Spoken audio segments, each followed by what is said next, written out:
Yes.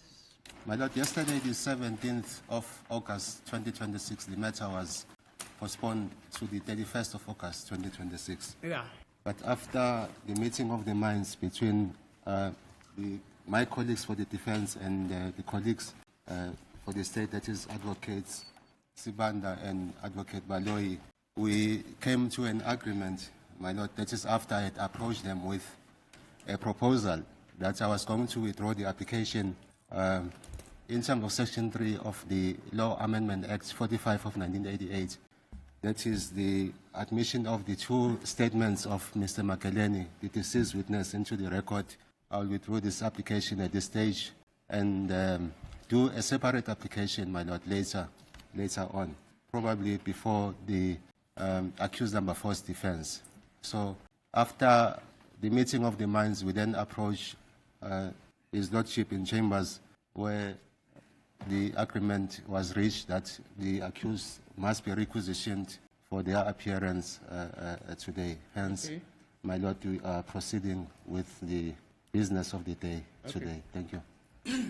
Nizokhumbula ukuthi izolo uma inkantolo iguqa ke bekuvunyelwene ukuthi ke icala lihlehliswa zona ke i31 August kuwona lonyaka esikuwona ke kodwa ke emuva kokuthi abameli kanye futhi ke nabashushisi bathe bahlangana ke no advocate uMumalo washo ke isicelo lesiyana ke besenza ke noma beyimisela ukuthi asenze ngofakazi labayana ababili ke okwamanje engazuqhubeka naso kodwa ke uma isikhathi sesihamba ke mhlambe ngaphambi kokuthi njena ke umsolo wesine ke azofakaza ke kwase kuvunyelwana ukuthi akuhanjwe kuyobona sorry inkosi enkantolo ilapho ke isinqumo esithathwe khona ke ukuthi ke icala aliqhubekeke namuhla ngoba ke ngasaqhubeki ngalesa sicelo uadvocate uNxumalo.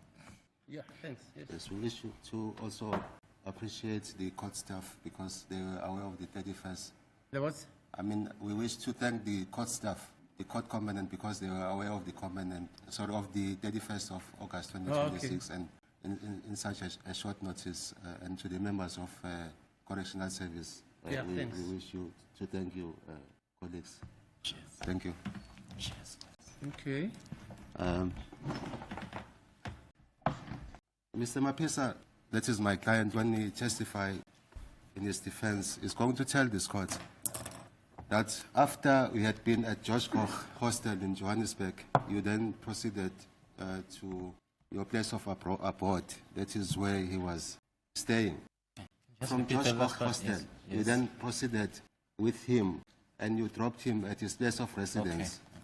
Umnumzana uMaphisa ke mase sifikile ke noma isikhathi sokuthi ke ethula ubufakazi uzotshela lenkantolo ukuthi nathi uma ngabe senisuka eGeorge Koch nahamba ke wafika ke noma ke namdiliza la ahlala khona. Yes. He will tell this court that when he was dropped at his place of residence, that is the corner of Sintle and Julie Street, it was after 6 p.m. on the 26th of October 2014. Uzotshela lenkantolo ke ukuthi ke kwakusemuva ko6 ntambama uma ke nimdiliza ke la ahlala khona noma ke ekhoneni yesinhle neJulius. Yebo cha isikhathi angazi kodwa kwakuyizo lezo zikhathi zantambama kodwa ukuthi uba isikhathi angazi. As to the exact time, I don't know, but yes, it was around late in the afternoon, around that time.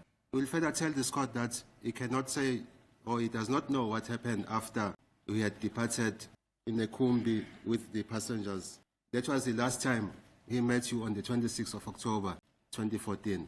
Uthi ke kwakuyisikhathi sokugcina ke ehlangana nawe ke ngazo 26 October 2014 ukuthi kwenzekani ke emuva kwalokho futhi nalabo ke abanye ababegibele kulona ke itekisi akazi ukuthi kwenzekani ngabo kodwa kwakukugcina ngalesa sikhathi uma nimdiliza ekubona ngazo 26 October 2014.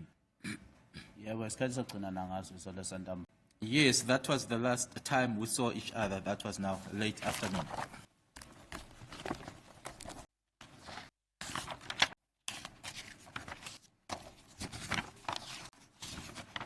We will further tell this court that he had sight of your Section 205 cell phone records, that is Exhibit DD5F Roman figure 1 of the record. Uzosho ke nokuthi ke i-section 205 yakho ke eko exhibit DD5F uyibonile noma ube naso ke isikhathi sokuthi ayibheke. He will further tell this court that he was not with you at the scene where the deceased was. He was not with you at the scene where the deceased was killed on the 26th of October 2014. Atsheleke noma ke uzotshela ke futhi lenkantolo ukuthi wayengekho ndawonye nawe kwindawo ke yesigameko la umufi ashonela khona nge-26 zika October 2014. Ya vele mina zange ngifike esigamekweni. Yes, indeed. I never arrived at the scene, or I was never at the scene.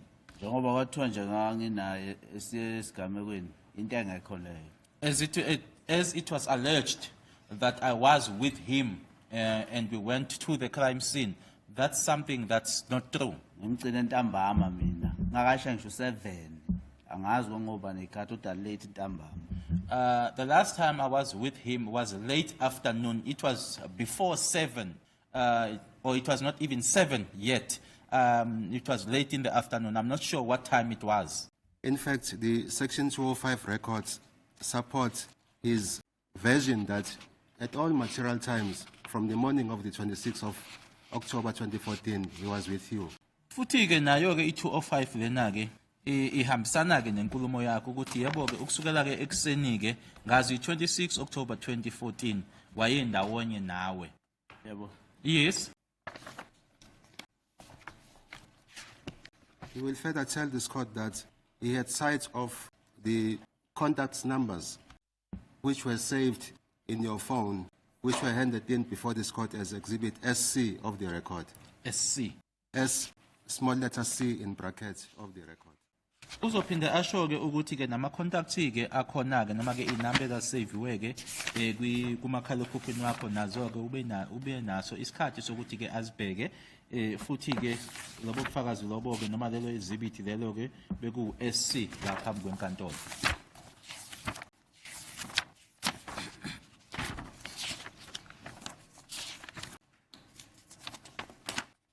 He will tell this court that he had sight of the cell phone record, that is Exhibit DD5F, Roman figure, I of the record, on the 26th of October 2014, at 2000 hours 0847, there was an outgoing call lasting 58 seconds to the number ending 357, and the tower was 2G, Holt Street, SGS2.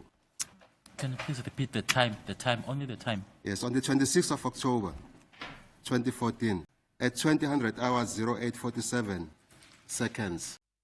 There was an outgoing call which lasted for about 58 seconds to the number 071-117-5387. I'm reading from page 11 of 184. What's page 11? At the bottom of the page. That is page 11. Yeah, I think Of yours is 184. different to the one we have in front of us. To 2008. I'm on page 15 now. Okay. Oh, the pages are different. Sorry, you said 2008-47. Yes. Oh, ours is page On the 15. 26th of October 2014, at 20:08:47 seconds, there was an outgoing call which lasted 58 seconds to the number 071-117-5387. The tower was 2G, Holt Street, SGS2. 26 October 2014 kunocingo ke olalubuya ke kunumber lena ke 8169 ama seconds awu 58 kule number egcina ngo 5387 itower 2G Holt Street SGS2. Do you see that call? Uyayibona? Yebo ngiyabona. Yes, I do see it. That number, according to your contacts, it is saved as the number belonging to Msindo Zulu. That is index 39 of Exhibit SC. Inumber lena ke Of the kuma contacts record. akho isave na njengomlindo Zulu. Sorry Msindo Zulu. Yes. Yebo. Yeah, Yes. Msindo. Yes, it does belong to Msindo. On the same date, the 26th of October 2014, at 2000 hours, 16 minutes, 19 seconds, there was an incoming call which lasted for about 165 seconds to the number 071-117-5387, and the tower was 2G Holt Street, SGS2. Sisekuzona i-26 October 2014 isikhathi u-20 16 nama-seconds awu-19 kunocingo olwangena olwalubuya kule number igcina ngo-5387 itower i-2G Holt Street SGS 2 nama-seconds awu-165. That number, it is saved as the number belonging to Msindo Zulu in index 39 of exhibit S, small letter C in bracket. La ekusave khona ke amanamba inamba leyana ke isave na njengenamba yakhe Umsindo Zulu. Yebo. Yes. Based on this, Mr. Mapisa will testify that on this time and date, the 26th of October 2014, we had already dropped him at his place, that is at the corner of Julius and Sinclair Street in Johannesburg. He was not with you at the scene. Akuzokusho ke umnumzana Maphisa ukuthi ke ngalilanga leli 26 October 2014 ngaso isikhathi lesi ke esifundwa lana ukuthi ke wayesengasekho ndawonye nawe nanisenimshiyileke la ahlala khona ekhonini yesinhle kanye nayo iJulius. Yebo. Yes. In fact, together, both of you, when we were not at the scene, you must remember that you were traveling in this Kumbi, right?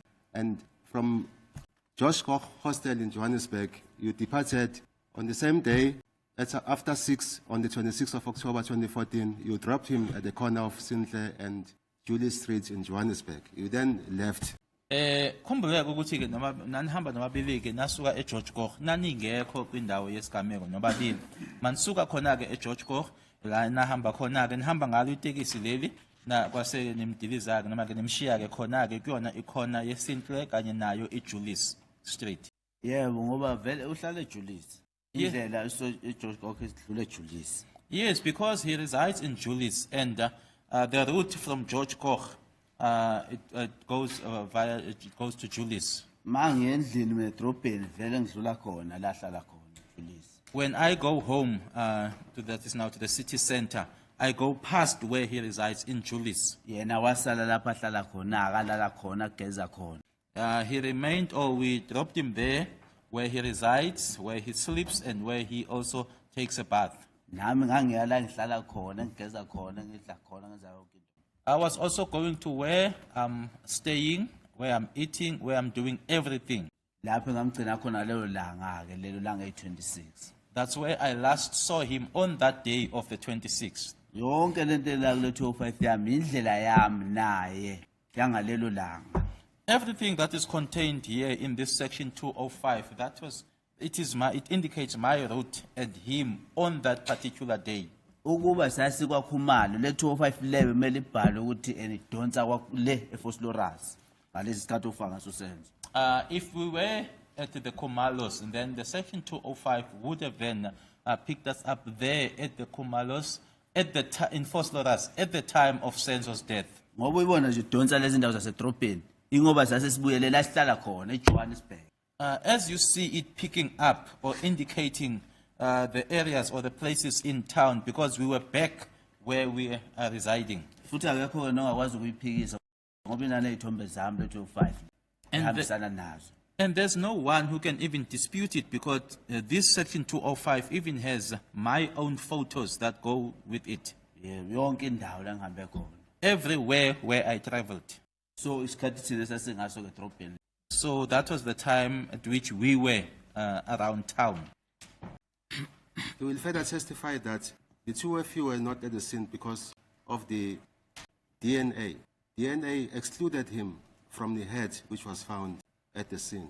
You were not because Because at the scene because the DNA which was found on the head excluded him.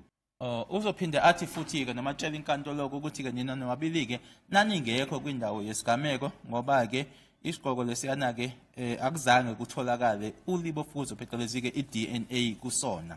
Yebo. Yes. Ngoba njengoba eshilo nje umuntu osebenza ngawo amagazi wafundela amagazi. As the person that went to school for that is now for DNA analysis said so. Umuntu ongekakwazi futhi ukumphikisa ongazange afundele ibiology yegazi And there is no one who can then dispute what that particular person said. Someone who never went to school and studied biology in relation to blood. Ngoba la muntu wenza umsebenzi wakhe awufundela njengawo wonke umuntu ngoba wenza umsebenzi wakhe. Because that particular person did his job that he went to school for, just like everybody else is doing their job. He will further contest the evidence of a single witness, Constable Sizwe Zungu, who testified before this court.